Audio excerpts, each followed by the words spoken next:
Yeah, so I'm coming off a bit of a buzz, a buzz. I feel energized.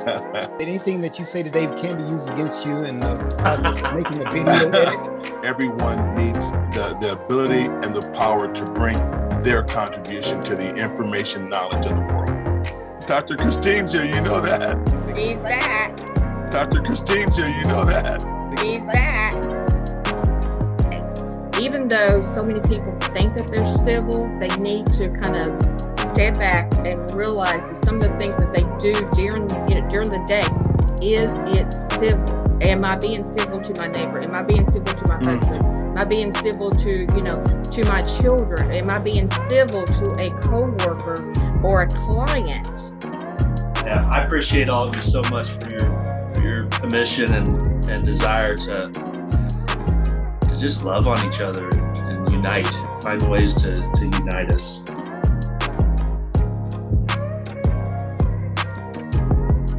So, welcome to the house. My name is Carlin Charleston. I'm just part of the house and the others are here. I'm the executive director of Erase Races, the American Unity Movement. We're a nonprofit designed to do away with the concept of race. And I happen to meet up with the beautiful people that are here with me. And so we'll next go to Dr. Clyde. And I'm Dr. Clyde Rivers. I'm the president and founder of I Change Nations, and I'm the World Civility voice.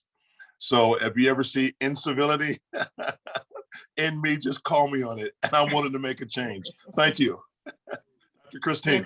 And I am Dr. Christine Kozchuk, the founder of Every Girl Wins, the largest culture of honor life literacy organization for women around the world.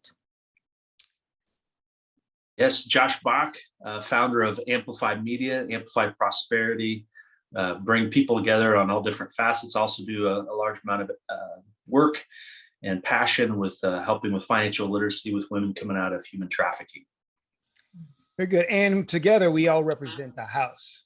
The house are a group of people in different ventures who bring their minds together and just begin to think about the change that we can bring about in our society. And so we do that as the house. We call it bringing people to the table for these great constructive discussions. And that's what we want to show you today as we go through the process and show you how we created an economy of civility. Now, last week we happened to have a great, we do this weekly at the house. We come together and I think we might be the only group of people in the world who just come together to think. That's all we do. We don't do anything else, but we think and we hear each other think. And that's pretty good because our plan is just to do that continually and see what comes out of it. And I think that's one of the great things about what we do is that we realize that it's our thinking together that produces, and some people don't stop. A lot of people go out and just start working. Was there any thought before you did that? So that's what we do in the house. And we call it very constructive because we call ourselves building this house, which is a great place for all to dwell and bring their thoughts. And so today we're going to show you the evolution of how that kind of works. We're at this theme now that we call an economy of civility. And so today our show is entitled Exploring the Economy of Civility, and we'll talk to you about the evolution and how we got there. And so we're going to start out by talking about what really this basic term, what civility means. And so I'm going to go to Dr. Clyde, and because Dr. Clyde is the world civility, I call him the king because he is a king, but he's the king of world civility. So Dr. Clyde, tell us what civility is to you and how you've used it. What it is, I've seen it narrated so many ways. So a couple years ago, I created a concept of civility called kindness and respect for all. Because if we can produce kindness and respect for all, I believe we have a chance for everyone in the world to bring their contribution to the game of life. I often tell people, I believe our greatest issue in the world is a gift deficit, not an economic deficit. The one with the idea, the one with the gifting at times doesn't have access to bring their gifting to the table because of a situation in their country, or if they're in bondage in some area of life. So until we change the scope, and the scope is this, until we realize we need everyone. So that seems to be kindness and respect. Yeah, so that seems to be inherent in this idea of civility. But what, and you think about where we are in America right now, why not say something else? Why, like, for instance, there are a lot of people who are saying we've got to stop racism. We've got to stop these things. Why would you believe that civility supersedes any of those other issues that we think we have?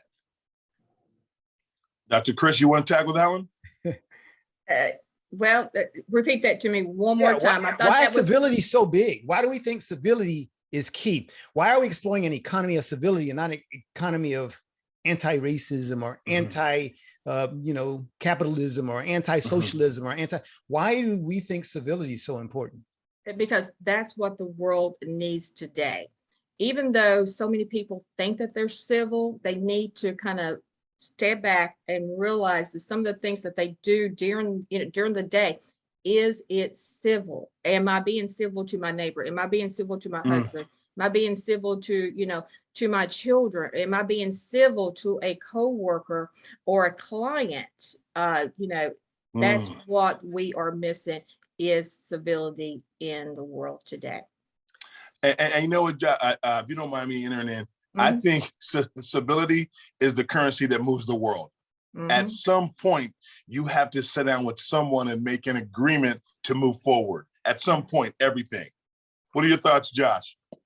Yeah, it's broken down. I think sometimes people overlook the power of civility as being, it's way too simple of a solution. And I beg to differ. It's truly the foundation is in that civility of kindness and respect and love and grace and it can be that simple. It can be complex, but we have to get out of the way and allow for that to kind of shine through us. So it is that simple, and it can happen that easily, and we're promoting that.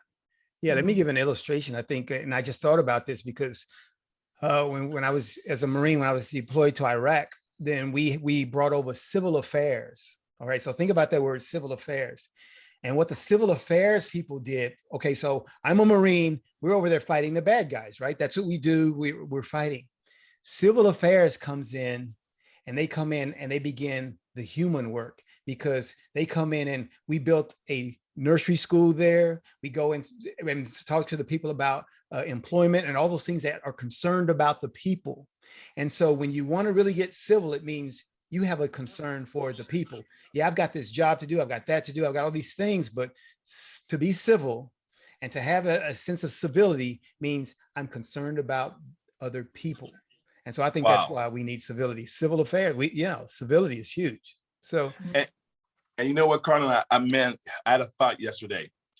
Who you don't educate in your community, who you don't educate in your world, will one day educate you. Amen. And I think at times the actual deficit of education, of who's allowed to get what kinds of education, everyone that you don't educate will one day educate the institution with their lack of knowledge. One day. So this is why the component of civility is so important, because even when you think that there's a privilege for you, if you're creating a deficit for someone else, one day you have to pay the deficit you created. Does that make sense? Yes. Yeah, that's where the currency comes in that we had talked about earlier, the currency of civility. If we're giving currency and educating people, that's our currency that we're giving to them to be able to educate them, because then they will be able to educate others and give other people currency of civility. Let's talk about that, because, we're going to get to the, because we talk about this economy of civility. Prior to us talking about an economy of civility, we met for a whole lot of months and weeks, and we talked about a culture of civility. So who can contrast and we talked about culture of civility, then we went to an economy of civility. What's the difference between a culture and an economy? Josh, you're the money man. What's when you talk money, what is Come on, Josh. Yes. That has an economy? Yeah.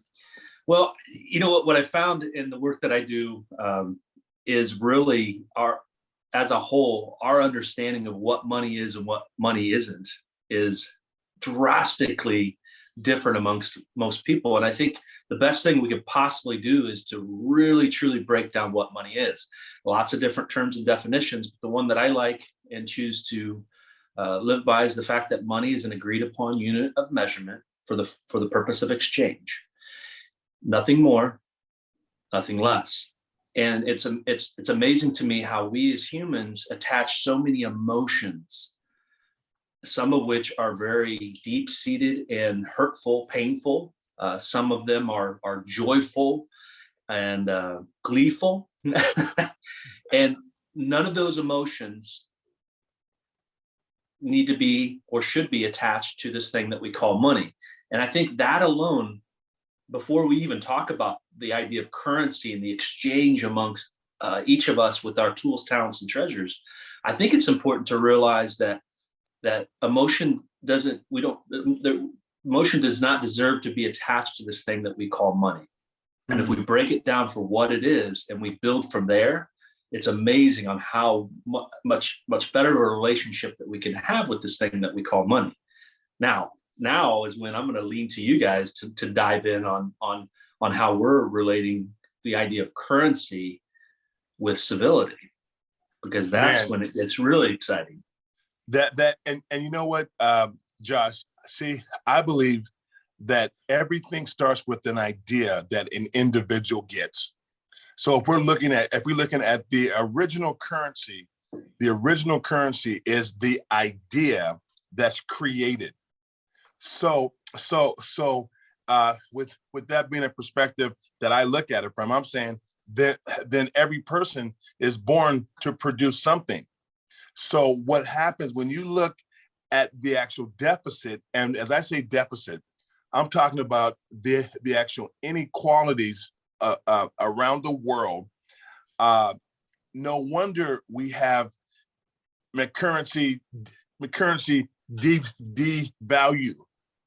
So if people don't have the ability to bring their gift to the world, their gift is the real economy. The economy is really in people and their ideas and how they bring those ideas forward to make a positive contribution to the world. So the question is, what is being exchanged in that process? Who can see that? Well, for me, the currency of civility, it's just like you gentlemen. You know, we meet here every Wednesday and we have built a rapport together, as in, you know, we know, you know, each other in civility, and I can go to His Royal Highness, you know, at any time, because we have, you know, exchanged, you know, currency of civility. I have exchanged currency of civility with you, Carlin, and you, Josh. So to me, the currency is just that. We basically the relationship. You're saying that relationship is the currency. I think the relationship is the currency, and it's building on that relationship. It's a give and take. It can't be someone just taking, and someone giving. It comes with the civility. To me, with the currency civility, it comes with a give and take. So, and I want to make that a little more clear. So is there, like, when you talk about currency, I think people can easily see when you talk about money, you know, you got pennies, dimes, nickels, quarters, you got $5 bills, $10 bills, $20, $100 bills. In civility, is my dialogue with you, is that a $5 bill? My love for you, $100 bill? Is that their type of different levels of currency in civility? I believe so. I believe that there is definitely different currencies, you know, of civility. You know, just like I said, you gentlemen, we meet here every Wednesday, and we are building that currency of a relationship together, where if someone else came in that we didn't know, then that is someone else that we'd have to build that currency with that trust and relationship with them. Wow, that's really good. Josh, what are your thoughts? The value that you bring to the table depends upon the room and the table that you're surrounding, and you know what's valuable to one person may not be valuable to the other, and that's not a bad thing. I don't think it's a good or bad thing per se, as much as it is what type of exchange is taking place. I shared with all of you before we started this today that we had an incredible roundtable meeting this morning, and I truly felt as if when each of us were exchanging ideas and listening to each other and sharing pains and sharing just different ways that we look at the world and life and our families, we created a painting together. We created a tapestry. And I believe each and every one of us walked away feeling refreshed, charged, good. And so that currency exchange that took place was, it kind of reminds me of this too, that a candle loses nothing by lighting another candle. And that is that an exchange? Is it a transaction? And I think that's there's a value that's brought to that. And sometimes we can get out of the mindset that in order for you to gain, I need to lose. How can we create the win-win scenarios? And I think that when we're talking about currency and civility, when we think about the idea of how we can create as many win-win scenarios as possible, that is our mission, right?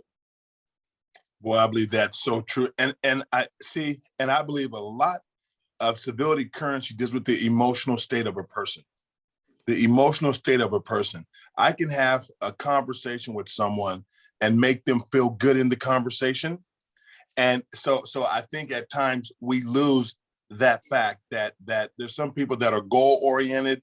So when you hit the goal, you speak their language. Some people need to be heard. So as you're listening to them, it feeds them. So I just see there's like multiple forms of currency. And some it's emotional currency, some is productivity currency, some is are you listening currency, some is are we moving this thing forward. So it's to me it's a different tapestry, and it's based on is the emotion of the person touched and moved, and is the action moving forward. I always tell people, if you haven't made any deposits into people, don't try to make withdrawals, because that account is empty. And that's a way that I exchange currency. There's some people that Josh, Christine, I can see doing wrong things, but I don't have the currency to speak them because I haven't loved them enough. So if I put a love deposit in, I can make a withdrawal. If I don't put any love in, I can speak to them. And we see that every day in the media. People shouting, "You're this, you're that." I go, guys, he can't hear you. He just hears you as rhetoric because you've made no deposits into his life. So he just thinks you're a crazy nut. So that's where we kind of are in our society, right, Dr. Clyde? I mean, yeah. I mean, this is what we got with Democrats and Republicans, liberals and conservatives. I mean, this is it. And they're just talking back and forth. I asked this question to myself the other day. I said, I wonder if CNN and Fox ever stopped and said, maybe I should just talk to them. Maybe I want to hear them because I said, now the news today is about the other news station. I said, yeah. CNN talks about Fox. They're the only news. And so it's like, you should watch them fight. And so I think they would be a great case for seeing how well they could understand this economy of civility, because it does. It has value in places that are important. Do I really want to hear them? I mean, and really, when you want to hear somebody, I don't think people understand how tangible a value that is, because when you ever ask someone, if you've never used these words, then maybe you're on the other side. If you ever said these words, well, could you tell me more about that? Could you explain that better to me? Those are statements that say that I really value what you're saying and I want to hear you. And boy, that's some huge capital. You give that to some people, they would probably look at you strange in today's society and go, really? You want to hear me? Everybody else is telling me to shut up. And man, if you do that, I work with teens. I was speaking to FCA group this morning, and I was like, I was telling the teens how I love just being able to talk to teens, but more than loving to talk to teens, I want to hear from them. And teens are probably like, yeah, but everybody else tells me, be quiet, stop, shut up. And so I think that's huge for understanding the various ways that we can gain some civil capital. We need to come up with some like tokens or some dollar bills that have love and hearts on it. Here's some civil capital, use it, invest it. So. Well, that's a great idea. I think, and I think if you have a wrong narrative of the game, I think on my Facebook wall, I posted a sign last week. It said, "The road to success is always under construction." And I think at times we have people thinking that there's absolutely this. So this is what it looks like. This is what success looks like. No. In success, you have failures that educate you. You have people that come and assist you. If you're smart, you'll realize your weaknesses and hire people and put people around you to help your weakness. So I think our equation that we've created for what is good, we think good means perfect. You walk through everything and nothing ever happens, but it's the exact opposite. It's all those other things that educate you. And that's a currency that people have actually run away from. The currency of experience, the currency of actually life knocking you down. And in business, we win sometimes and we lose sometimes. At times the account's full, other times the account's low. Well, why does that happen? Am I making sense as I say That's this? great, Josh? Dr. Clyde. I went to see American Underdog this past week, the story of Kurt Warner. Oh my goodness. And he explained, he displayed exactly what you said.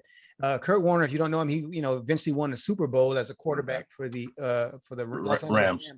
Rams. But in the movie, and because you didn't know this stuff unless you followed him all of his life, but I mean, you talk about knocked down. He got knocked down.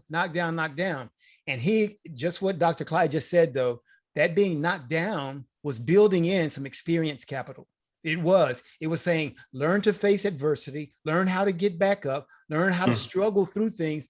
And I think we don't explain to people how that is, you do it with your children. You say, well, yeah, it's tough, deal with it, because you understand that when they go through those hardships, it's building something in them. I call it character capital. It can be civil capital, but yeah, that's character.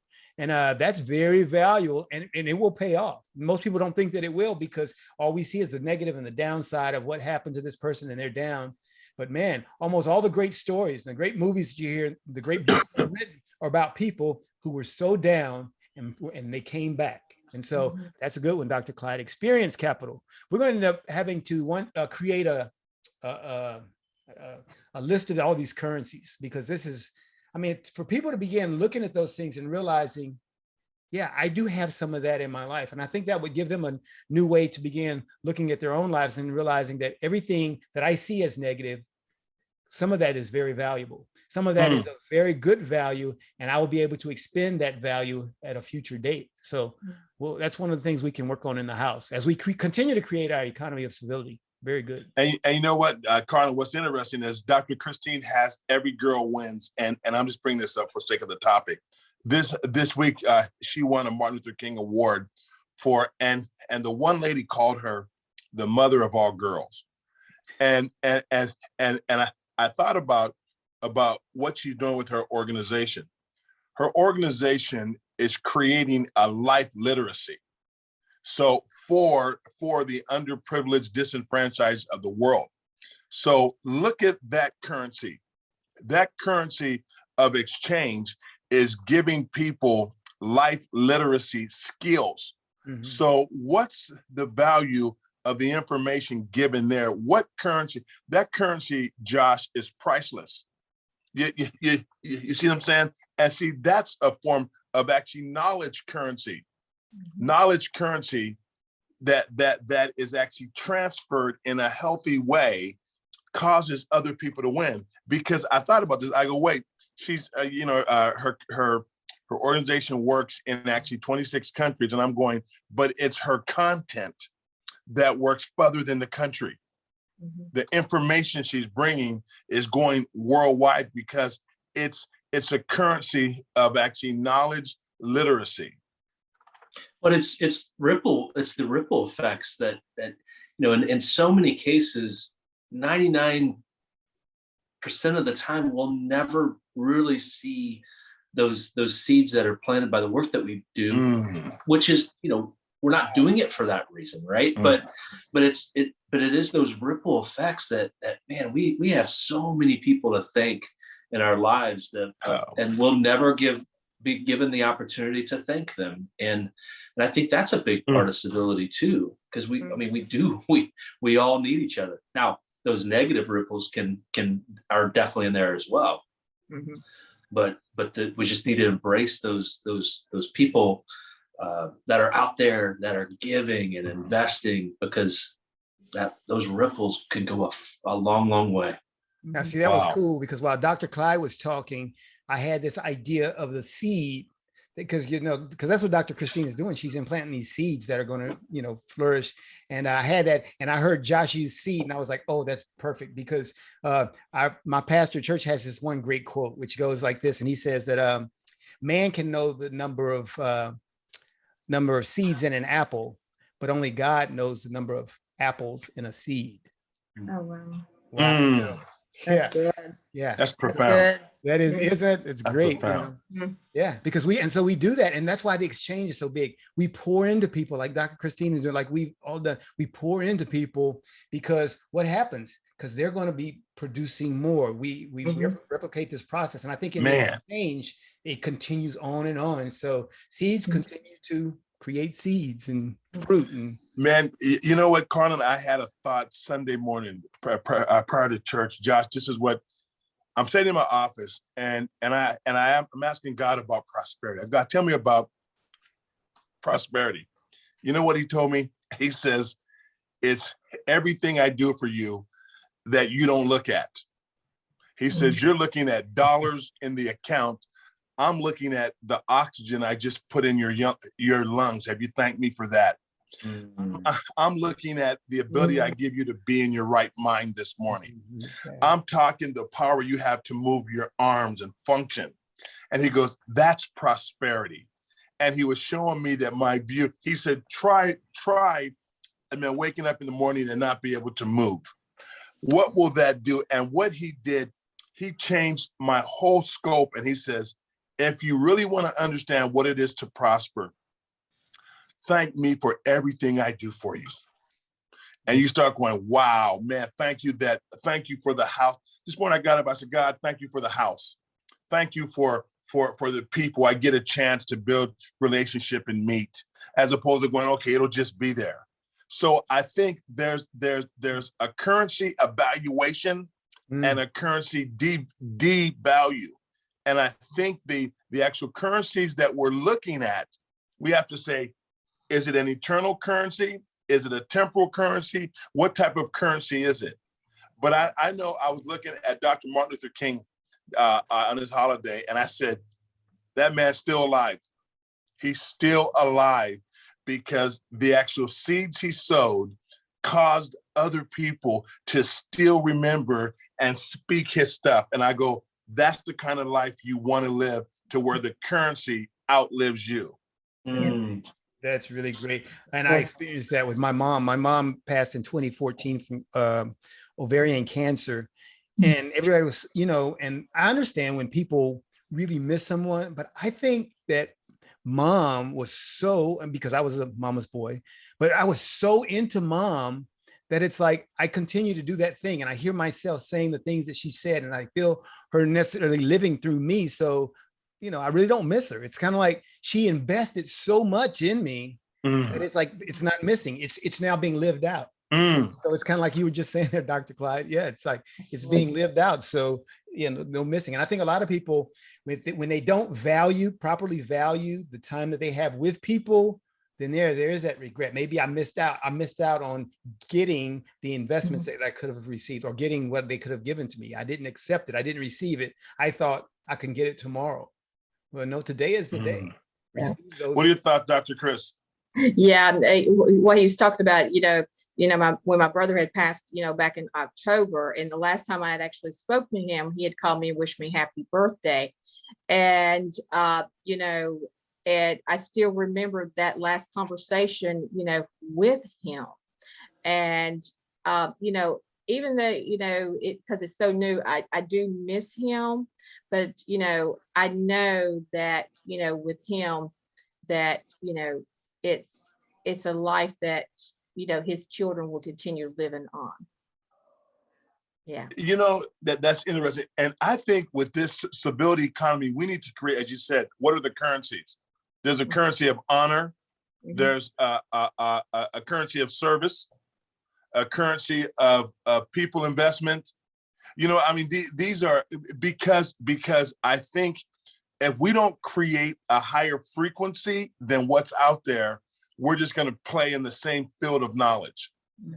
And I think people have to really understand that this civility economy is really people. It's really people and man relationships of exchange. Because at the end of the day, and this is one thing I've seen in my travels around the world, Josh.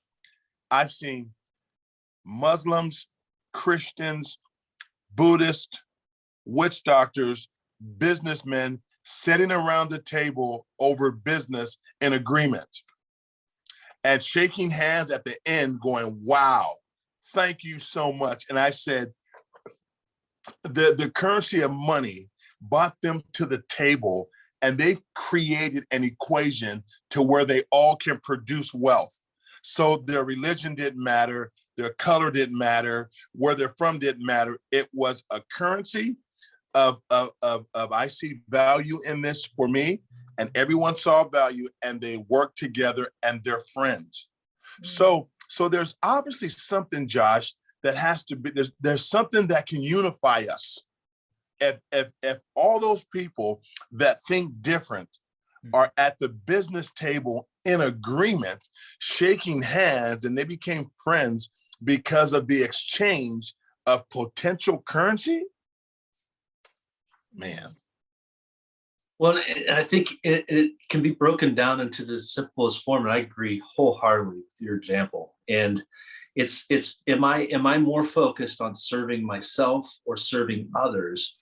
And because we all know, like, every single sin and all the biblical and religious teachings, they're all very self-centered and destructive. The more we focus in on serving oneself, the more we destroy ourselves, and we destroy our relationships. And what I'm hearing you say is creating scenarios to where people can use their currencies to serve each other, and at the end, everyone gets fed, and that creates that abundant mindset, that abundant transaction. And I think that's what we're talking about today. So His Royal Highness, I have a question for you. So, Yes. you have all these religions that's at the table you're studying, and the business and things like that. So why is it, what's your thought is when they walk out that door, why are they so divided? Wow. That's a phenomenal thing, man. And I was studying something yesterday about Africa. Now I'm going to get to, it says, is a book is talking about African traditional religion and versus others. And it said, the one guy said, in America, you can go to like church on Sunday and live without God to the next Sunday and go back and see him. And he says in Africa, when you're in survival mode, you have to live with God every day, because every day you have to survive. And I think what I would say on that, Dr. Christine, is I think we have demonized culture. We have demonized different people's culture growing up. When you grow up in a family, they say, well, watch these people, that religion's wrong, that's this. So it's all these things that our culture taught us about other cultures. So as you step out, you can love someone, but yet in business, but yet when you step out, you're going, I don't trust what they're doing. I agree on this right here. But I look at the culture I grew up in. There were biases, there were things taught, and those things taught at a young age. Let me give you an example. When I started working interfaith, man, I thought I was, man, God was so mad at me because I'm working with other people. Then I began to work with other people that may not love my God. And then I had to give them the right to love their God and say, hey guys, let's meet, man. Let's meet. Hey, all of our books have a golden rule. Treat others how you want to be treated. If we can agree on that, we can build things in the community. And on Sunday, I'm going to turn right to go to church, and you're going to turn left. And I begin to build some of the most dear relationships with Muslims, Hindus, Buddhists that I never would have had, because my religious upbringing said they're the bad guy. Does that make sense, Josh? It does. Yeah, makes total sense. I think it's a powerful force if we allow it to be a powerful force. Yeah, I mean, this is almost where really civility comes in, because whatever you're doing, if it completely cuts you off, because remember, we talked about civil having this engagement with others, having this respect and responsibility to others. And so I think if you're in anything that lessens that, the sense of respect that I have for others, the respect of a relationship that I have for others, then you are not in the economy of civility. Wow. And that's what we're saying. I mean, I think in so many areas of our society and in the world, then people, that's all they're lacking. They're lacking the economy of civility, because in some of the places, especially where I was stationed in the Middle East, you know, there are some cultures that, yeah, it's part of our culture that we don't respect certain people, you know, because they're of another religion. And we have the same thing in America, but you have that. And so you got to begin to question that. It's kind of like Dr. Clyde was saying there, when he got to the interfaith there, he was going, you know, can I really do this? Am I allowed to respect other people who don't believe the way that I believe? Now, imagine how fundamental that sounds in our society. But that's a question that should be asked to everyone, that's whether it's CNN, Fox, whether it's our politicians, whether it's these football teams, everybody who's opposing others. Am I allowed to really respect them and relate to them as equals with me? That's what got our country into the problem it got in. That's why we were recognizing Dr. King, because he fought against that very idea that some people thought that way. And I think in an economy of civility, we highlight that so people can be challenged with identifying whether or not, am I being civil here? Am I really concerned about others? And watch this here. And as I did that, the economy of judgment hit me from my friends. The economy of judgment. Are you still following God? Have you left the church? How can you sit with them? So when I almost cussed them out in incivility, because I wasn't a civility leader then, I was Clyde Rivers then. When I told them, I said, hey man, you guys better watch your mouth. These guys are my friends. And you know what? And watch this here. When I have a Hindu friend in Kenya that does philanthropic work, the guy is helping millions of people live a better life. So I said, great. This man's currency of service is serving his people. My currency of service is serving people. And one of the fights that you have to fight through is the currency of judgment. Has anybody ever experienced that? Dr. Christine, would you share a little bit about your currency of judgment? And then Josh? Oh yes. You know, when I was, you know, I got pregnant when I was 13. And, you know, I came from a very small community of around 700 people.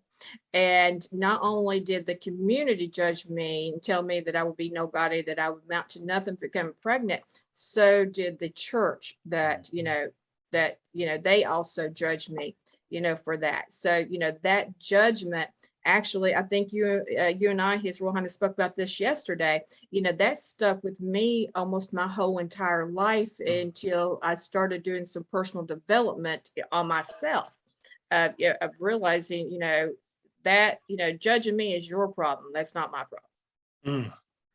Wow. Josh. Well, I think, if we really break down, like, judgment is a very lazy form of placing labels in order for us to process our thinking process to be easier, right? And I think so. There's judgment everywhere, and I think a lot of times when we experience that, it could be a number of different things. We have five children. There's some people that think that, wow, you have way too many kids. Why would you ever do that, right? And now we've adopted children, and now there's judgment on, well, do you really connect with your children in a way that biologically would? It goes on and on and on and on and on and on. And there are people like that out there. Yeah. Well, that's the thing. That's the thing. Judgment is a very lazy form of thought process, because we instantly go to labels so that we don't have to think outside of the box, because thinking outside of the box takes work, right? And the communication that we all have with one another takes work, and we've got to give and take. We got to listen, and all these different things. But I think when we can see that for what it is, I really feel bad for us and others that live in a world of high judgment, because it really is a sad chronic form way of thinking. Wow, wow. It's like a disorder.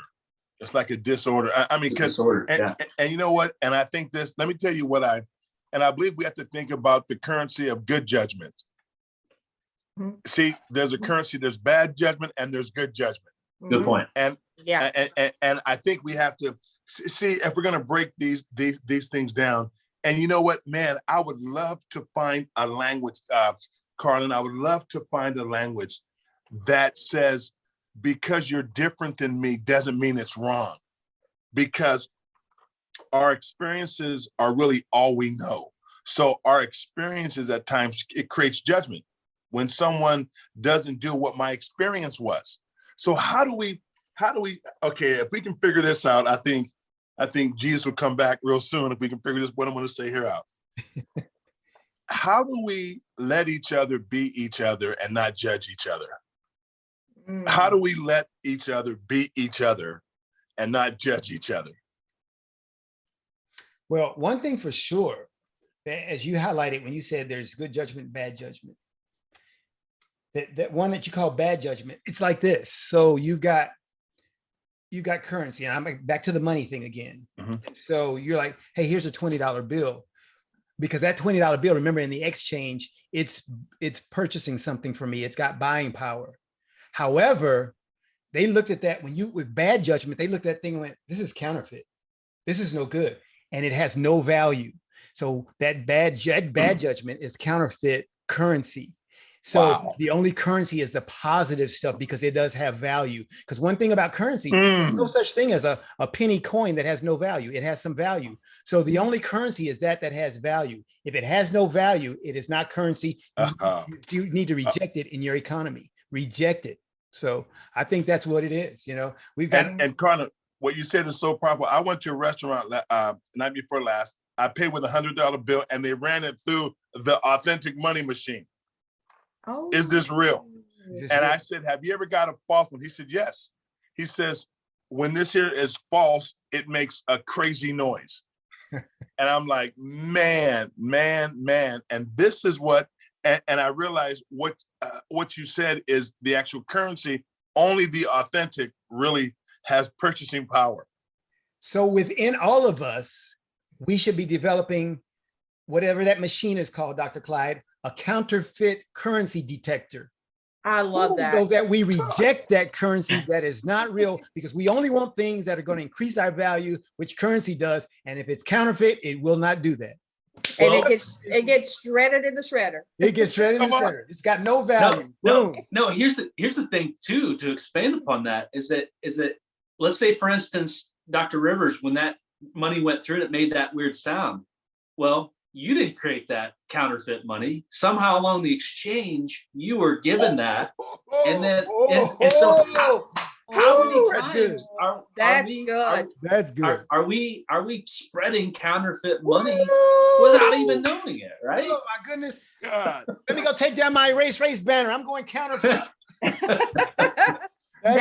good. That's good. That's really good. Hey, this is this is what happens in the house. This is what happens. I want to say, this is what happens in the house. We show up, and regardless of what we think we're going to say, these kind of things happen. And I think, man. But and you know what? I think we should really think about this currency book, this book of currency. So, because look at what came out today. Look at the different currencies, and really these are currencies that we live under every day.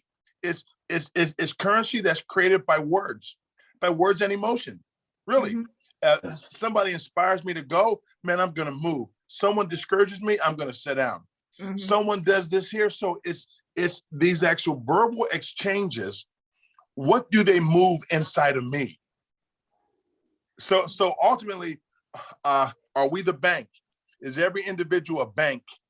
And the currency we put in, like as I travel abroad, I have to exchange my currency for the foreign currency of the country I'm in. So sometimes I remember I was in Spain, I was in Madrid, and I went to the restaurant and I had a USD, and the guy goes, that doesn't work here. I said, that works everywhere in the world. He said, except for when it's the euro. So go to the exchange. Now, if I was in Africa or some other country, they would take that $100 bill. In Spain, they said no. They said, first of all, it's under the value of the euro, so give me 2 of these. So you understand. But I think we have to be able to establish a currency that actually doesn't devalue, a currency that's valued the same everywhere in the world. And you know what that is? It's love. Love works everywhere in the world. A smile works everywhere in the world. And I think we have to create that currency of love, but it's a different currency because everyone has different emotional needs. So we have to be able to say, what's filling this person's tank that I put this way. I got a call yesterday. They want me to actually mitigate 2 guys that are running for the president in a country that are going to go to civil war. They said, Dr. Rivers, you're the only one that can stop this actual bloodshed from coming. And I thought about it, and I said, I have to create a higher frequency for them to actually look at life through. If I go in and try to fix their problem only, it's not going to work. I got to go with something higher that moves each of them to actually realize, is it worth bloodshed for you to have a seat for 3 to 4 to 6 years? If that, sir, there's a return on that currency. If you take that seat, there's a return. You live by the sword, sir, you'll die by the sword. So just having these talks, is it worth you having a seat for 4 years and you demolish the country and won't be able to live in the country that you served? Currency exchange. Steve. Yeah. Man, I love this, man. This is great. Really great. You know, love at the end of the day, like you're saying, Dr. Clyde, listen to this. Love is the only investment that always appreciates.